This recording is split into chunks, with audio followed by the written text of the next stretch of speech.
Muy buenas noches, bienvenidos como siempre a Opina Bogotá, el espacio para la opinión y el debate aquí en el Canal Capital, en la televisión pública de nuestra ciudad. Ha sido una semana la que acaba de terminar y esta que inicia promete ser igual o más intensa por tres noticias que centran la atención de la opinión pública. En primer lugar, una cumbre a la que ha citado el presidente Duque a todos los partidos políticos para analizar el panorama luego de la renuncia al fiscal, de la renuncia de la salida de la ministra de Justicia, del caso Santrich. También vamos a hablar esta noche de otro tema. El informe del diario The New York Times ha prendido las alarmas por el posible regreso de una práctica conocida como los falsos positivos, las ejecuciones extrajudiciales, que han generado mucha preocupación en el país. Hay respuestas del ejército, vamos a conversar sobre este tema y también vamos a hablar del caso Santrich. Se está avanzando en la legalización de su captura y hay caminos que puede de alguna manera recorrer este caso del líder de las FARC, señalado por el gobierno de los Estados Unidos de intentar enviar cocaína hacia ese país. Como siempre, Erika Fontalvo, muy buenas noches. Hola, Jessy, ¿qué tal? Muy buenas noches para usted, para todas las personas que nos ven. Un abrazo a esta hora. Por la Casa de Nariño han pasado hoy los dirigentes políticos más importantes del país, pues por lo menos los cercanos al gobierno, también los independientes. Estuvo el Centro Democrático, Liberales, la U, el Partido Conservador, y precisamente desde el Centro Democrático, en esa reunión que sostuvieron, entre ellos el senador Álvaro Uribe, se ha venido ventilando una propuesta. Plantea el Centro Democrático dentro de esta nueva dinámica, lo que se busca es un pacto para temas de justicia, para temas de paz principalmente, pacto nacional, que los excombatientes que participen en política lo hagan cuando hayan sido ya juzgados y hayan pagado por los delitos cometidos en el conflicto armado. El presidente Iván Duque está escuchando todo este tipo de iniciativas. Hay algunos sectores que han dicho, mire, no le vamos a jalar a este aspecto, a uno, a otro. También se escuchan voces de crítica, de cuestionamiento por parte de la oposición, que aparentemente no han sido convocada a esta primera ronda de partidos políticos, y el país demanda que se conozcan todas las posiciones si es que verdaderamente se aspira a llegar a un pacto nacional. Para salir de esta crisis institucional, para analizar este tema tenemos hoy a dos invitados, cada uno con una posición diferente, distinta. Ustedes los han visto. En primer lugar, saludo al concejal del Centro Democrático, Daniel Palacio. Concejal Palacio, bienvenido a Canal Capital, a Opina Bogotá. Buenas noches. Bueno, buenas noches, Erika. Buenas concejal, noches, Jessy. Como siempre, un placer poder estar aquí compartiendo en el canal de todos los bogotanos. Y también nos acompaña el reconocido analista experto en conflicto, León Valencia. León, como siempre, un gusto que esté acá con nosotros. No, buenas noches, Erika. Buenas noches, Jessy, Daniel. Y muchas gracias por la invitación. Muy complacido de estar acá. Bueno, empecemos por esta cumbre del presidente Duque con los partidos políticos tratando de buscar una solución, Erika, a esta crisis institucional. El fin de semana diferentes editoriales, columnistas hacían un llamado para tratar de ver de qué manera el país se pone de acuerdo en unos mínimos y se logra salir de esta difícil situación que se deriva de la renuncia del fiscal, de la ministra de Justicia, el caso Santrich, entre otros problemas. ¿Cómo ve usted este pedido que se está haciendo y este primer paso que dio el presidente Duque a convocar a los partidos políticos, concejal Palacio? Bueno, lo que aquí estamos viendo sin duda alguna es lo mismo que ha venido mostrando el presidente de la República, y es un ánimo de construir, no un ánimo de destruir. Es un ánimo de unir y no un ánimo de buscar división.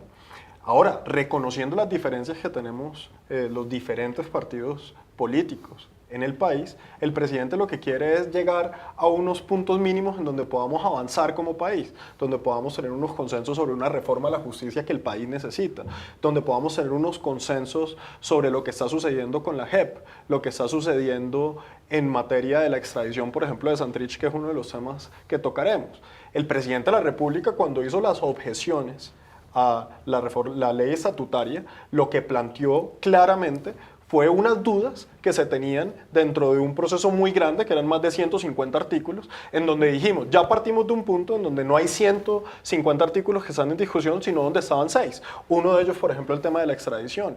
Lo que nos ha mostrado el caso Santrich es que esa no fue una objeción producto del capricho, fue una objeción producto de una preocupación que tenía tanto el fiscal general de la Nación como que tenía el gobierno nacional frente a un procedimiento que hoy está mostrando el resultado. Entonces, aquí lo que se está mostrando por parte del presidente de la República es un ánimo de construir sobre un consenso que nos permita avanzar para que todo el país se sienta representado en lo que terminaron siendo los acuerdos de La Habana y cómo funciona hoy la JEP, pero también sobre una reforma importantísima, que es la reforma a la justicia, que la hemos visto trabada en el Congreso de la República y que hoy merece una coalición por parte de los partidos, incluyendo a las Cortes y al sector de la justicia, para poder avanzar. Hay muchos sectores que han sido críticos, León, frente a este encuentro en la Casa de Nariño. Por ejemplo, el senador Jorge Robledo del Polo Democrático en su cuenta de Twitter señalaba que esa reunión entre Duque y los partidos que votaron por él para la presidencia, lo único que pretende es resucitar el Frente Nacional de Pésima Recordación para Colombia. Y muchos se preguntan, ¿se puede construir un acuerdo siendo excluyente? Pues es que yo creo que el país no está en crisis, digamos, lo que está en crisis es el gobierno del presidente Duque, que no tiene mayorías en las encuestas, que tiene unas encuestas que lo castigan muy duro, que está en un 30% de las encuestas, está en un 60% de desaprobación, y no tiene coalición para gobernar, es un gobierno minoritario. En el Congreso pues pierde todas las votaciones, no puede sacar ninguna agenda legislativa. Es un gobierno minoritario ante la opinión y minoritario ante las fuerzas políticas. Para subsanar esto, recurrentemente llama a un acuerdo, pero esos acuerdos no los cumple. Y entonces llama a otro acuerdo, pero no incumplió, llamó a todos los partidos, en esa ocasión incluso llamó a los partidos de oposición para hacer un acuerdo contra la corrupción. Ninguna de los acuerdos que hizo contra la corrupción los cumplió. La agenda legislativa no salió contra la corrupción y ahí hay una decepción enorme de un acuerdo que podía ser nacional en un tema que podía unir a todos los colombianos contra la corrupción. De hecho, votaron 11 millones de votos en una consulta que se hizo y eso fue lo que motivó esa idea. No cumplió ahí, no le cumplió a Gaviria y por eso Gaviria es supremamente enojado, nunca le cumplió.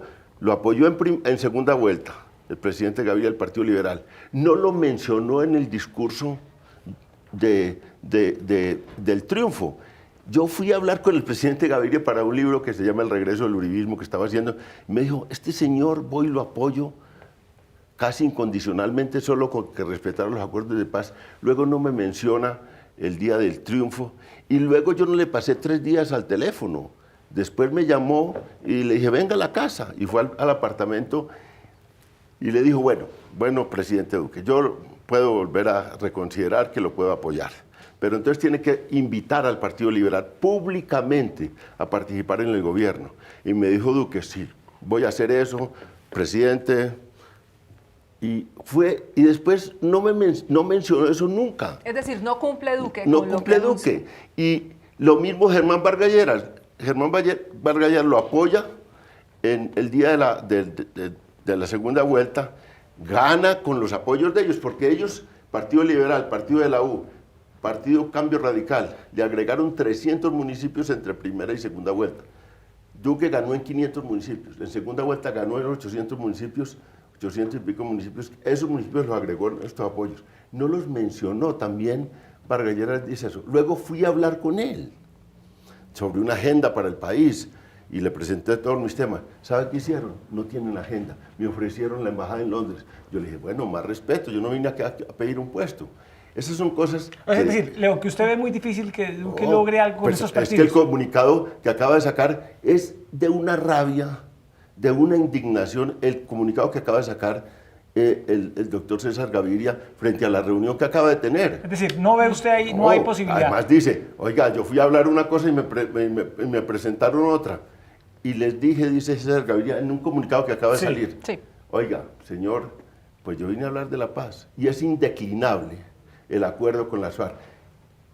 Eso no va a llegar a ningún lado porque el gobierno de Duque está en una crisis enorme. Es el gobierno, no el país, no las instituciones. Es el gobierno el que está en una crisis porque no tiene respaldo de la opinión, porque no tiene coalición de gobierno y porque es mentiroso, porque les falla a esos políticos, a Germán Vargas Lleras, a César Gaviria, a los de la U. Concejal Palacio. No, pues yo veo aquí a este debate tan interesante, lo veo más preocupado por cómo se le está incumpliendo a César Gaviria y a Germán Vargas y no cómo se le está incumpliendo al pueblo colombiano. Que yo creo que aquí estas reuniones que está haciendo el presidente Duque son para hablar de grandes temas del país, no de la mecánica política de representación.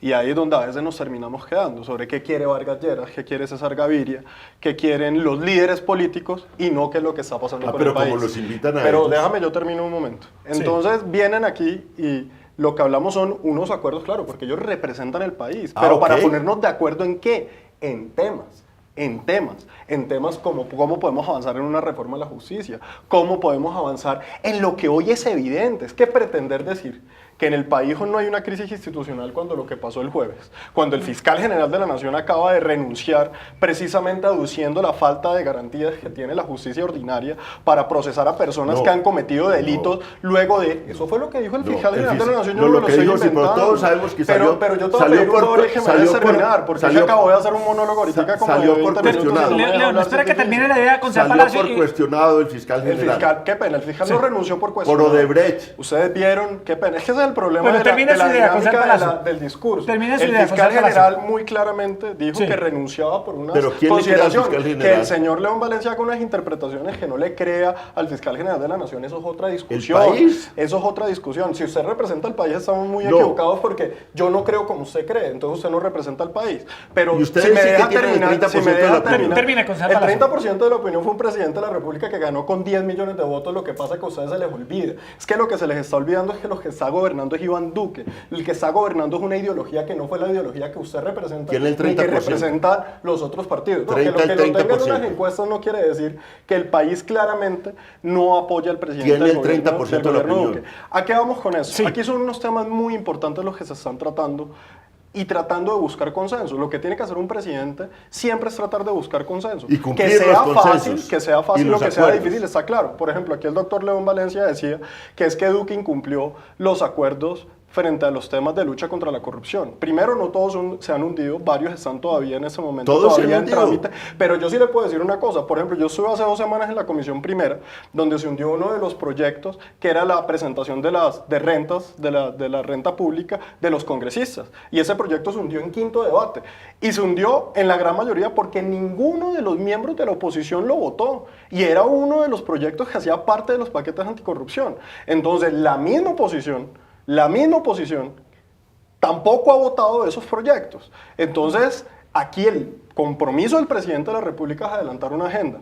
Que en el Congreso se hundan o no se hundan, uno no puede salir a decir que es culpa del presidente. Los congresistas también tienen que asumir esa responsabilidad. Y si los congresistas no están votando algo que era producto de un acuerdo, como lo fue el tema de la lucha contra la corrupción, pues también hay que pasarle una cuenta de cobro al Congreso. Porque tiene que ser el Congreso el que comparte una corresponsabilidad. Y no solamente son los partidos de gobierno, sino también los partidos que están en la Pero, oposición. minoría concejal en el Palacio, Congreso. ¿por qué el presidente Duque no convoca a los partidos de oposición? Viendo aquí el mensaje de el jefe del Partido Liberal, César Gaviria, él le dice al presidente que esos diálogos solo pueden hacerse con la participación de los grupos de oposición, porque es que si vamos a llegar a un pacto nacional, se requerirían también todas las voces para buscar un consenso y no seguir generando tantas fracturas como ustedes saben se generó en un momento determinado en torno a la paz. Yo te diría lo primero.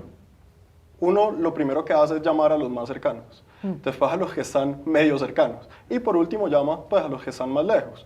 Quiere decir, aquí no todo se puede construir con todos, sino con mayorías. Aquí, ¿qué es lo que está pasando? Yo no he visto al gobierno aún salir a decir que descarta una reunión con los partidos de oposición, porque no lo ha dicho de manera oficial.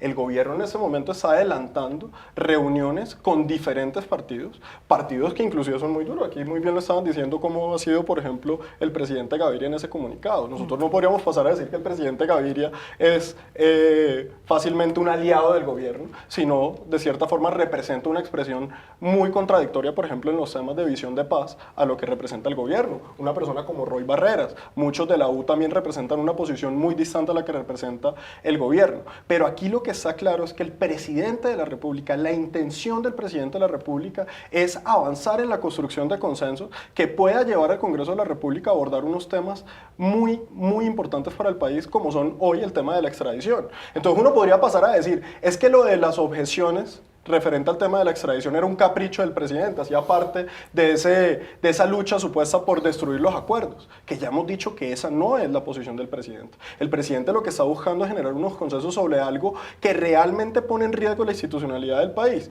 Y lo vimos con lo que pasó el jueves con el tema de la extradición de Santrich. Entonces, aquí sería muy, muy importante para el país, por ejemplo, llegar a consensos entre los partidos si podemos avanzar en una forma de aclarar el tema de la extradición para blindar al país frente a estos procesos. Bueno, y acto seguido, Erika, pues hablemos del caso Santrich, que es el segundo tema de esta noche, que tiene que ver con esta crisis institucional que se ha desatado y esta cumbre a la que ha citado el presidente Iván Duque con opiniones muy diferentes. León Valencia dice que ve muy poco probable que haya allí un consenso por las diferencias que ha sentido en el estilo de gobernar del presidente Iván Duque. Pero quisiera preguntarle, León, por el caso Santrich. Hay dos caminos en estos momentos con este caso. Una, la apelación de la Procuraduría a la decisión de la JEP de ordenar su libertad, pero con la recaptura de Santrich pues está pendiente el proceso en la Fiscalía, su legalización de captura y un nuevo proceso que inicia allí.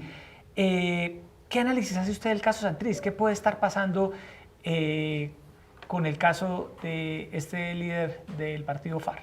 Es que yo creo que hay una equivocación muy grande del presidente Duque y del uribismo. El uribismo no sabe negociar, no sabe de negociaciones con la guerrilla, sabe de negociaciones con el narcotráfico, con los paramilitares, con Pablo Escobar, con toda esta gente. Y el proceso de las guerrillas es muy distinto. Entonces ha tratado el caso Santrich como si fuera Pablo Escobar. Entonces, el tema es que esta gente negoció un proceso de paz, lo blindó, consiguió que una parte del país, tanto de la sociedad colombiana como una parte de las élites políticas encabezadas por el presidente Santos, se aviniera a ese acuerdo. Y hoy en día toda esa gente, como César Gaviria, e incluso como Germán Vargas Lleras, como toda esta gente está defendiendo ese acuerdo. Además ya no lo defiende solo la izquierda, sino defendiendo un acuerdo. Entonces, y está acogiéndose a los acuerdos que hizo en La Habana y luego en el Teatro Colón, que es que se constituyó una institucionalidad y están apegados a esa institucionalidad, la JEP, que la JEP es un cuerpo de gente integrada por una comisión internacional que hace una escogencia de una gente con unas convicciones acendradas, con una gente que está comprometida con los derechos humanos, que ha tenido una historia larga. Todos son magistrados de ese tipo. Entonces, son magistrados que tienen una hoja de vida 1000 veces más limpia que el fiscal general, que tiene cuestionamientos miles, más limpia que Álvaro Uribe, más limpia que... no tiene cuestionamientos. Entonces esa JEP toma unas decisiones, no la pueden acusar, es muy difícil acusarla de que le están dando plata, de que es manipulable, entonces toma unas decisiones. Y esas decisiones no son respetadas. No son respetadas por Duque, no son respetadas por Uribe, no son respetadas por Estados Unidos. Y ahí se vino un conflicto en el que la ética, la legalidad, los derechos humanos, la protección al debido proceso están del lado de esa gente. Esos señores son impecables. Entonces, y están en un lío muy grande, porque si piensan que esta gente están haciendo maniobras por debajo que son cuestionables, como los abogados alrededor de Pablo Escobar o que es Pablo Escobar, entonces esto es una equivocación enorme. Sacar el tema del fantasma del narcotráfico en ese discurso que aparentemente heroico, ético, estamos es por proteger contra que no se debilite la extradición, que estamos es por proteger la sociedad colombiana del narcotráfico, eso ya no es creíble. Esta mañana el Caracol le da una larga entrevista al señor Carlos Antonio Lozada, que salía a defender una cosa impecable del Estado de Derecho. Esas cosas no eran, los abogados del narcotráfico no podían hacer ese tipo de intervenciones. Los abogados, ni Pablo Escobar, ni ninguna de esa gente podía hacer ese tipo de intervenciones porque eran narcotraficantes puros. Ni los paramilitares podían defenderse desde ahí. Pero estos señores se defienden de ahí porque hicieron un acuerdo de paz. Entonces, la equivocación del Centro Democrático es enorme. No van a poder contra eso. No van a poder, solo con arbitrariedades pueden contra eso. Porque esa gente, los de las FARC dicen, nosotros estamos acá. No vamos a hacer ninguna maniobra, no vamos a volver a las armas, respetamos el Estado de Derecho, queremos que se acepte la presunción de inocencia. Entonces actúan desde la legalidad. Y ese coso no lo entiende el uribismo, porque el uribismo está enseñado a negociar con los Sí. paramilitares, con las segundas agendas que presionan por la violencia. Eso es otro cuento y ellos no lo entienden. Concejal Palacio, ¿son arbitrariedades o son preocupaciones legítimas que tiene el Centro Democrático y algunos sectores del país que cuestionan enormemente el manejo que se le ha dado al caso Santrich? Bueno, digamos, obviamente está clara la visión ideológica que tiene pues, el doctor León Valencia de pensar que esto tiene que ver con un tema de ideología. Y me causa mucha impresión que lo primero que dice es desestimar, es que estos no son temas de narcotráfico, estos son temas, no estamos hablando de un Pablo Escobar, estamos hablando de tema de guerrilleros, como lo dijo ahorita. Pero sin embargo la sindicación de Santrich es nada más y nada menos que por 10 toneladas de coca para mandar a los Estados Unidos. O sea, eso es un narcotraficante, no un pequeño narcotraficante, es un narcotraficante de talla mayor. Entonces, precisamente aquí lo que estamos hablando en el caso de Santrich es de narcotráfico, no estamos hablando de nada diferente. Pero eso es un tema muy sencillo, metido en los acuerdos que personas como el doctor León Valencia apoyaron, en donde decía claramente que los delitos que se cometan posterior a la firma tienen que ser castigados. Y los delitos posteriores a la firma también tenía establecido unos criterios para extraditar. Entonces, aquí no es un tema de una dialéctica ideológica. Aquí lo que teníamos absolutamente claro y lo que le vendieron al país, además, fue que no iba a haber impunidad y que además la reincidencia se iba a castigar. Aquí, ¿qué vemos primero? Una sentencia, que sí, yo los invito a leer la sentencia de la JEP, en donde ordena la libertad de Santrich, una sentencia cargadísima ideológicamente, unos salvamentos de votos muy buenos, que hay que leerlos también. Pero aquí estamos ante dos procesos y hacia tu pregunta inicial, Yacid. Una orden de captura con fines de extradición solicitada por un indictment de los Estados Unidos que origina la captura. A ese procedimiento se le tiene que informar a la JEP para que la JEP certifique sencillamente si los delitos se cometieron posterior a la firma de los acuerdos o anterior a la firma de los acuerdos. Ahí ya todos sabemos cuál fue la sentencia. Ahí el camino institucional pues lo está haciendo la Procuraduría apelando ese fallo. Pero por el otro lado lo que hay es una orden de captura, la nueva, esa orden de captura que lleva a la recaptura de Santrich, ya es una orden de a través de una orden judicial del sistema ordinario, en donde se le está sindicando por conspiración por delitos cometidos en Colombia posterior al acuerdo, establecido en los acuerdos de La Habana tal y como están hoy. Quiere decir, aquí lo que nosotros tenemos que tener absoluta claridad en este país es que lo que no puede haber es reincidencia, que lo que de cierta forma ya pactaron hacia atrás, si no vamos a entrar en esa discusión, por lo menos lo que sí tiene que quedar claro es que si hoy un señor de las FARC comete un delito, pues esa persona tiene que ser castigada como cualquier otro ciudadano. Ahora, también lo escucho, no, es que las FARC ya no están metidos en ese tema, en esa discusión. Hoy precisamente veía a Iván Márquez decir en una entrevista que el gran error de las FARC haber entregado las armas. Sí, entonces lo que pasa es que en la FARC también hay vertientes, ¿no? Entonces una cosa es lo que dice Lozada, una cosa es lo que dice Tiro Fijo, otra cosa es lo que está haciendo el señor El Paisa, otra cosa es lo que está haciendo Iván Márquez. Pero en el caso particular de Santrich, aquí lo que tiene que haber sencillamente es justicia. Si es un señor que cometió un delito posterior a la firma de los acuerdos, pues todo el peso de la ley y de la justicia ordinaria y de la extradición debe poder operar. León, si en la apelación de la Procuraduría Erika en la JEP se llega a comprobar que evidentemente Santrich está involucrado en esta conspiración para enviar droga a los Estados Unidos y en este otro proceso que arrancó la Fiscalía se evidencia eso, León, ¿eso hace parte de lo acordado con las FARC en La Habana? Claro que sí, pero yo le voy a preguntar a Daniel, quisiera que le explicara a los televidentes la credibilidad que tiene esto. Un señor ciego o semiciego, como quieran colocarlo, cuidado por 60 policías en un apartamento en Quinta Camacho, en Bogotá, con cámaras, porque el Estado no es bobo, con cámaras en todo el apartamento. Está haciendo una trama para exportar 10 toneladas de cocaína. Eso ni en los tiempos de Pablo Escobar y el cartel de Cali. Yo le diría a Daniel, cuénteme.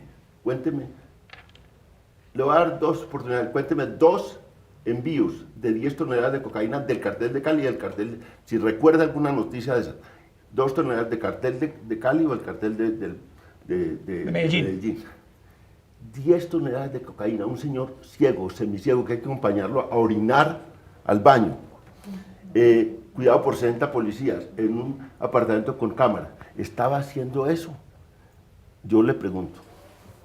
No, si me lo estás preguntando, a mí te lo contesto de una manera muy sencilla. Es que ni tú ni yo somos los llamados a decidir si el señor es culpable o no es culpable. Para eso es la justicia. Es que yo, hasta donde tengo entendido, todos los ciudadanos Es decir, que tienen alguna investigación o que tienen alguna qué bien. sindicación, Qué bien. tienen que ir donde un juez, a que un juez, perfecto. ¿cómo así que qué bien? Pero es que yo no entiendo si el doctor León Valencia no vive en el ordenamiento jurídico que vivimos No, todos los perfecto, colombianos. perfecto. Pero lo normal es que si a uno los indican, Es que eso- si a uno los indican de algún delito, pues uno tiene que defenderse ante los estrados judiciales y son los estrados judiciales los que tienen que decir si uno es culpable o no. Perfecto. Te hago una claridad Esa en un declaración. tema que tú dijiste ahorita, Yesid, y es que la JEP no tiene que decidir si Santrich es culpable No, o no es culpable. pero- La JEP lo que tenía que Yesid, evaluar me era si el preguntó- delito se cometió me antes preguntó o a mí, después. Me preguntó a mí, yo Perfecto. le León, di, sí, yo le di la pero, a ver, oportunidad. un momento, José Palacio, para que termine la intervención, León. Sí, termine usted, León Valencia. Y me preguntó a mí, yo le di la oportunidad. Sí. Perfecto. Estamos totalmente, por primera vez en esta discusión estamos totalmente de acuerdo, Daniel.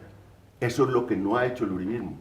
Eso lo hace usted acá porque los uribistas... Pero si tú están acabas de decir que él era un eso pobre es lo ciego que no te momentico, podía lo que hacer no ha nada. hecho el uribismo es respetar la investigación, el uribismo, todo el uribismo, excepto Daniel Palacios, ha dicho que es culpable Santrich, que sí estuvo en ese delito. Todas las declaraciones son esas y que por eso lo tienen que extraditar. Desde el presidente a Álvaro Uribe, a Paloma Valencia, todos han dicho, no lo que acaba de decir, que nos sometemos a que se aclare en el ordenamiento jurídico. ¿Y cuál es el ordenamiento jurídico? La JEP. Porque la Corte Constitucional dijo eso no es cierto. que la JEP es la indicada para decir si ese delito se cometió antes o después de la firma de los acuerdos.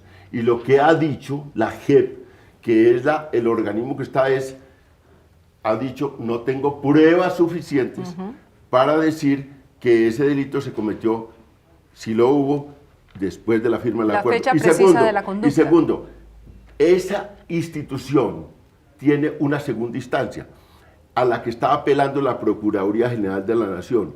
Y antes de que la Procuraduría General de la Nación apela a esa decisión y la segunda instancia de la JEP lo haga, ya todo el otro, el entramado del uribismo, excepto Daniel, está diciendo que ahí no hay nada, que hay que extraditarlo ya y que hay que capturarlo como de hecho lo capturaron. No respetan el entramado jurídico. Por eso hay un enfrentamiento entre el Ejecutivo y el uribismo y las Cortes. No respetan a la Corte Constitucional, no respetan a la Corte Suprema de Justicia, no respetan al JEP, no respetan a nadie, porque están envalentonados y creen que con este poder que adquirieron se pueden pasar por la faja las instituciones del país. No lo van a lograr. Estos señores no lo van a lograr. ¿Por qué? Porque hay un país distinto, un país que no come cuento. Ya no hay una unidad arriba para hacer todas estas arbitrariedades. Los señores están solos y se van a defender solos. Y por eso unos dicen una cosa y cuando pueden retroceden, como lo ha hecho Daniel. Dicen, Yo no he retrocedido, nunca he dicho permiten que Pero nunca Daniel, déjeme nunca preguntarle una cosa. León, si definitivamente pero la déjame JEP... No, hablar pero a mí porque permítame un acabo de momento, hablar. pero permítame No, un pero yo sí momento, les voy a pedir concejal. también que me dejen hablar, Un porque momentito. sí tampoco- Si la JEP determina que efectivamente Santrich cometió el delito después del 1 de diciembre de 2016, ¿debe ser extraditado? Pues claro, porque lo que dice, porque las mismas Muy FARC bien. dijeron, esta mañana en todas declararon, nosotros nos sometemos al ordenamiento Muy jurídico bien. que acordamos. Es que esta gente está sometida al ordenamiento jurídico. Concejal Palacios. Los que quieren birlar todo el ordenamiento jurídico son los del uribismo. Pues yo evidentemente no estoy de acuerdo con estas declaraciones que acaba de dar y es muy fácil tratar de enredar. A ver, aquí son dos temas muy diferentes. Un tema es determinar si un hecho sucedió antes o después y otro tema es determinar la culpabilidad. Aquí lo que estamos diciendo, cuando hay un caso de extradición, sea de cualquier ciudadano, las cortes colombianas no determinan si es culpable o no es culpable. Por ejemplo, cuando a un ciudadano normal se le captura con fines de extradición, lo que va es a la Corte Suprema de Justicia para que la Corte Suprema de Justicia mire que se cumplió todo un procedimiento, se extradita a la persona y la persona tiene que someterse a un juicio al país donde va, en donde se determina la culpabilidad o no la culpabilidad. Lo que el uribismo ha dicho es que nosotros claramente advertimos que como quedó establecido el Acuerdo de La Habana, la extradición para los señores de las FARC que son narcoterroristas y que además muchos de ellos siguen reincidiendo en el narcotráfico, no estaba garantizada, como fue demostrada con una sentencia ideológicamente cargada ahorita en el fallo por parte de la JEP, que además fue la que motivó la objeción por parte del presidente, las obvias reservas que tenía el señor fiscal general de la Nación en su momento. Aquí, ¿qué es lo que nosotros estamos diciendo? Estamos diciendo claramente que si no tenemos las garantías para que un miembro de las FARC que reincide pueda ser extraditado o tenga una responsabilidad, estamos anteponiendo la transparencia de la justicia. Claro, obviamente ustedes escucharon al doctor León Valencia hablar de la probidad de los miembros de la JEP y que, mejor dicho, después de la Madre Teresa de Calcuta, esos señores están en igualdad de condiciones. Se le olvida al doctor León Valencia ya el escándalo que tiene la JEP, donde ya tiene una persona detenida precisamente por temas de sobornos para... De hecho, el tema del señor Santrich, que era el tema que se estaba hablando. Entonces, aquí es donde estamos en eso.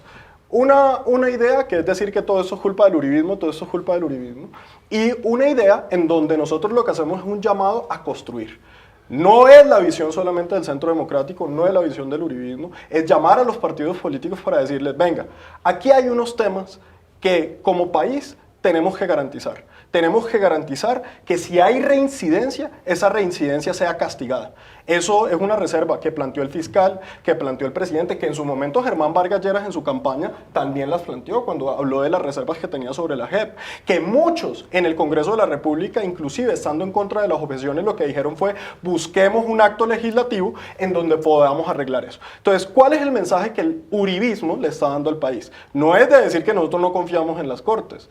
Obviamente en la JEP tenemos muchas reservas, hay unas personas que tienen una carga ideológica absoluta y además demostrable de dónde venían los comentarios que han hecho contra el presidente Uribe, contra personas cercanas del uribismo. Por ejemplo, si a mí me dijeran que el doctor León Valencia sería un magistrado de la JEP, pues evidentemente no me sentiría con garantías después de lo que acaba de decir de cómo el uribismo quiere acabar las Cortes, etcétera, etcétera. Entonces, claro, para el doctor Valencia, la JEP le da todas las garantías por su vertiente ideológica, pero pues obviamente para la otra parte del país no le da una garantía, como de hecho en el plebiscito se demostró que el país no sentía garantías, como de hecho se demostró en un país que salió a votar más de 10 millones de personas para elegir a Iván Duque, y es que Iván Duque en algún momento no dijo claramente que tenía reservas frente a la JEP, o Iván Duque no dijo claramente que iba a buscar formas para mejorar los acuerdos. Es que los que le están vendiendo una imagen al país que no es, nosotros hemos sido claros, pero claro, ese es el discurso. Van a destruir, van a acabar, no quieren la paz, lo que han dicho, y muchas veces en este programa se los he repetido, dijeron que si ganábamos el plebiscito, que si ganaba el no en el plebiscito, este país iba a ir a guerra, iba a haber terrorismo, se iba a acabar, no pasó. Dijeron que si ganaba Iván Duque la presidencia íbamos a acabar al otro día los acuerdos, tampoco pasó. Bueno. Entonces aquí el llamamiento por parte del Centro Democrático y por parte del gobierno es a ver cómo podemos avanzar en unos temas que nos pongamos de acuerdo, que le preocupan al país, como es un tema de la extradición, para poderle darle garantías a los colombianos de que la reincidencia por parte de las FARC va a ser castigada. León, ¿usted cree que todo este tipo de reuniones, volviendo un poco, enlazando un poco el tema anterior que estábamos tocando, las reuniones que está sosteniendo el presidente Iván Duque apuntan a generar las condiciones para que se dé proyectos legislativos, una Asamblea Nacional Constituyente o alguna otra figura que permita reformar de fondo la JEP? No, es que yo creo que, digamos, por el debate que tenemos aquí con Daniel, pues es una muestra de las dificultades para llegar a un acuerdo. Cuando dice, digamos, cuando en el Congreso de la República y en los debates públicos, como dice, digamos, estos señores del partido FARC, sigue siendo unos narcoterroristas y hay que juzgarlos conforme, digamos, a un ordenamiento independiente del acuerdo de paz, porque lo que dice Daniel, y él lo dice muy claramente, aquí los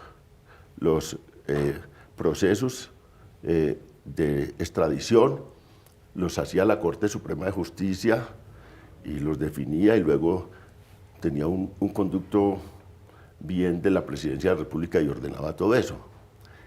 Es porque él no entiende y ellos no entienden que es que esto ha cambiado, es que hubo un acuerdo de paz. En ese acuerdo de paz dijeron, señores, el delito de narcotráfico para el caso de las FARC es conexo al delito político.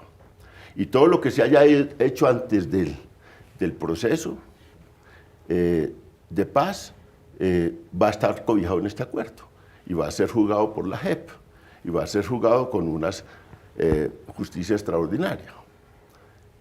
Fíjese cómo Daniel ni siquiera registra eso. Y luego, claro, como lo hemos dicho acá y aceptado, si estos señores de las FARC siguen delinquiendo, se les aplica la justicia ordinaria, normal. Como cualquier ciudadano, van a seguir narcotraficando, señores, para extradición sin pasar por la JEP. Señores, ese es el punto. En eso estamos porque nosotros respetamos ese acuerdo.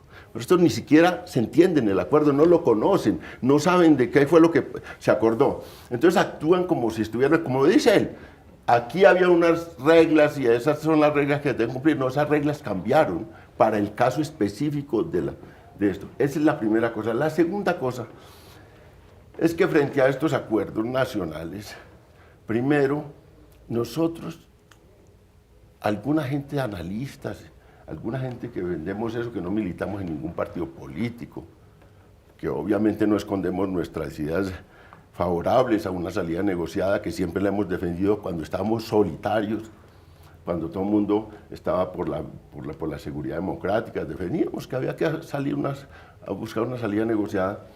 Esa gente que ya no militamos en ningún partido, que incluso tenemos muchas críticas frente a la izquierda y frente a la guerrilla más, nosotros, por ejemplo, el caso mío, esa gente también estamos pensando, oiga, tenemos que volar la página de este país. Es que la desgracia es que el uribismo sigue buscando una agenda y un acuerdo alrededor del pasado y refiriéndose al pasado.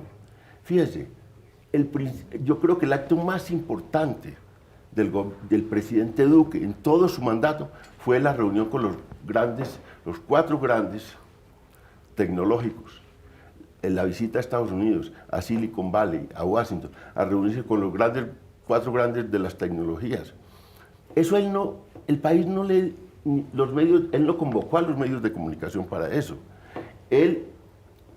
Esa que es la agenda de la economía naranja, que es doblar la página de las discusiones anteriores, él no se preocupó, ni el uribismo se preocupa por resaltar ese hecho que para mí era muy importante de buscar que el país fuera otra agenda. Entonces el uribismo quiere mantener la agenda en una discusión sobre Santrich, en una discusión sobre la seguridad democrática, en una agenda de narcotizar el país. Ha ido 4 veces a Washington. La agenda más cubierta de Duque fue cuando fue a ofrecer que iba a resolver el tema del narcotráfico, que se iba a meter contra los cultivos ilícitos, que después eso lo ha cobrado Trump. Ellos están presos de una agenda que el país ya pasó. Ellos quieren volver al país a la discusión, a toda esa larga discusión de 2014, con una cosa, y es que ya se rompieron los consensos arriba, en las élites políticas. Y que un señor como Santos, que para ellos es identificable, Santos, imagínense cómo será, Santos es identificable a las FARC, un señor que nació en cuna de oro, que nunca que está en las élites, más que el propio uribismo, en las élites tradicionales de este país. Ese señor está haciendo una agenda internacional distinta. Estos señores de las élites, eso se rompió, ese consenso. León, aprovechemos para recuperarlo no va a ser posible. Bueno, entremos en estos minutos finales para hablar de un tercer tema que también es, Erika, muy preocupante. Una investigación del diario The New York Times con base en testimonios y en documentos advierte de unas instrucciones al interior de las fuerzas militares que, dice el diario, podrían dar pie, Erika, a que se cometan o a que vuelvan a ocurrir en Colombia los llamados falsos positivos, es decir, civiles que mueren asesinados y que se hacen pasar como si fueran bajas en combate de guerrilleros. El ejército ha negado, el comandante ha negado cualquier instrucción en ese sentido, el propio presidente Iván Duque también lo ha señalado, pero ahí está la investigación del diario The New York Times que ha generado mucha preocupación. Empecemos, concejal Daniel Palacios, con su punto de vista sobre esta investigación del diario estadounidense. No, pues yo sin entrar a tener que descalificar al periodista, que creo que ha hecho una tarea, que creo que ha sido guiado por personas que le han dado una narrativa frente a algo que no en ningún momento constituye la política que él, pues de cierta forma, está alertando. Y si hay algo muy claro, inclusive desde que el presidente Duque arrancó, hay más de 12 documentos oficiales, órdenes claras, directas, por parte de los comandantes de las fuerzas, en donde claramente establecen protocolos de defensa para el tema de derechos humanos, temas de derecho internacional humanitario, cuándo se debe utilizar y cómo se debe utilizar la fuerza. Aquí hay una interpretación sobre un documento que se llama las 50 órdenes de comando, en donde en una de las frases dice no nos podemos limitar a hacer operaciones cuando solamente tengamos el 60 o 70% de información. ¿Eso a qué se refiere ese 60-70% de información? Eso se refiere a lo que para un comandante militar debe tener en claro en materia de inteligencia para comenzar la etapa de planeación operacional para lanzar una operación. Pero eso debe estar enmarcado dentro de lo que son las instrucciones del respeto a los derechos humanos y el respeto al derecho internacional humanitario. Para que nos entendamos, quiere decir, si yo tengo un objetivo que es un GAOR, que es un elemento terrorista que está identificado, yo no me debo limitar tan solo porque tenga el 60 al 70% ya de inteligencia totalmente identificado para lanzar una operación. En ningún momento lo que quiere decir, usted puede lanzar con el 60-70% de información sobre blancos civiles. Eso en ninguna parte lo dice. Es una interpretación de una orden que antepone que no existieran todas las órdenes que están, como lo decía, más de 12, inclusive la disposición número 0002 de 2019, que es la que establece el uso de la fuerza en escenarios de combate bajo el derecho humano, los derechos humanos y el derecho internacional humanitario. O sea, de hecho, el ejército y nuestras fuerzas militares han hecho una transformación gigante cada día a llevar a una fuerza mucho más profesional, mucho más respetuosa de los derechos humanos. De hecho, hoy lo que está registrado, de hecho he escuchado hoy a Ariel Ávila, si no estoy mal, hacer las mismas declaraciones donde decía que hoy lo que tenemos son menos, digamos, muertos en combate, muchas más capturas, muchas menos quejas por violaciones de derechos humanos. Entonces, contrario a lo que está diciendo el periodista de New York Times, lo que vemos es una disposición de unas fuerzas militares que está viendo de una manera diferente la forma de abordar el uso de la fuerza. León, ¿usted por qué cree que los militares que asistieron a estas reuniones convocadas por el comandante del ejército, por el general Nicasio Martínez, hacen esta interpretación, señalando que esa orden de doblar los resultados operacionales en todos los niveles del mando implicaría que se reduzcan las normas para proteger a civiles inocentes de ser asesinados?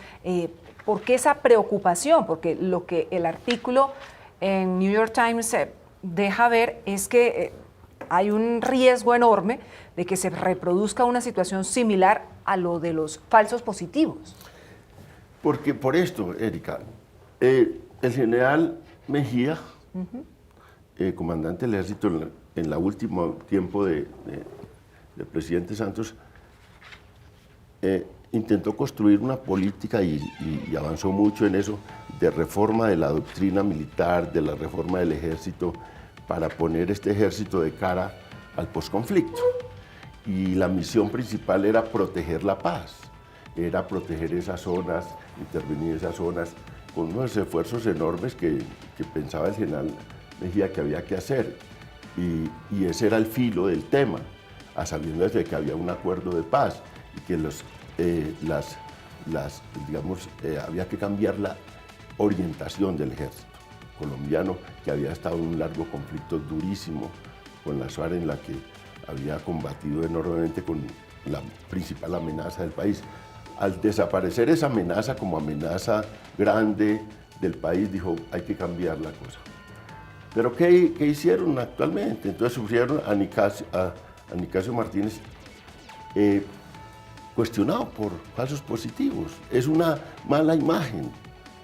Él nunca... debía haberse cuidado más el gobierno, porque es una imagen muy fuerte.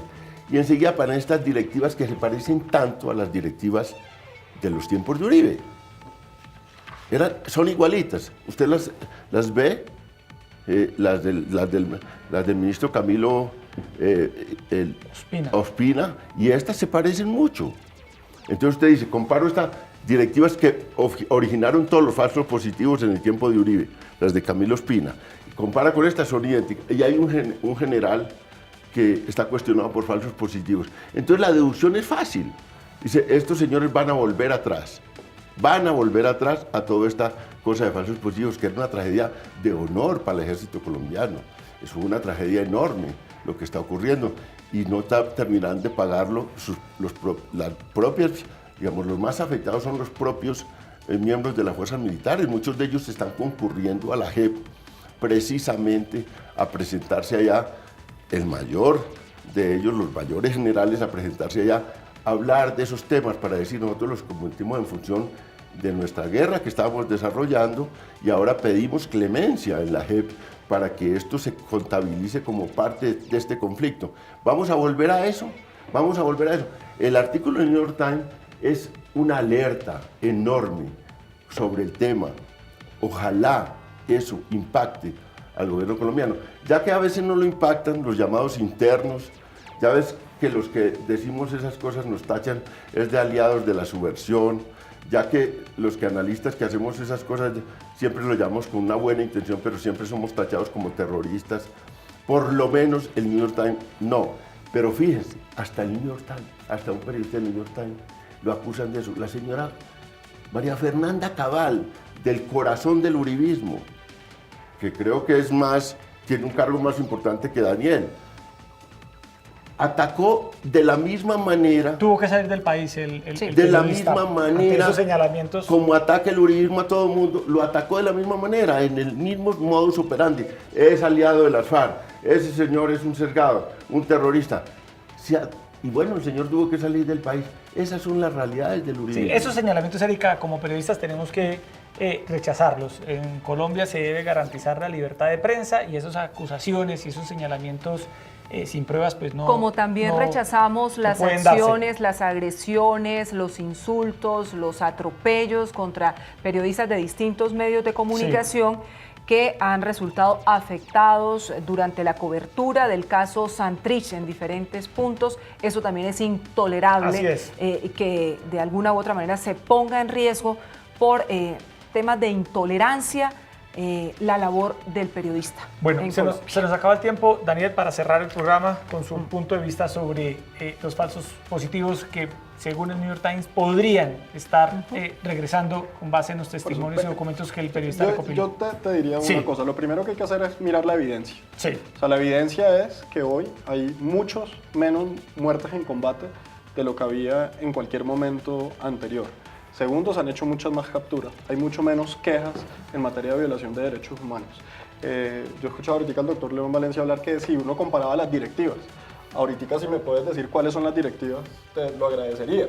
Porque lo que se refiere el periodista del New York Times es a un número muy chiquito. Es una frase más o menos de 6, es una oración muy corta, en donde habla sobre lo del 60 y el 70% en una cosa que se llama un documento que se llama 50 órdenes de comando. No es sobre directivas en particular. Ahí lo que hay es una interpretación de lo que podría llegar a ser.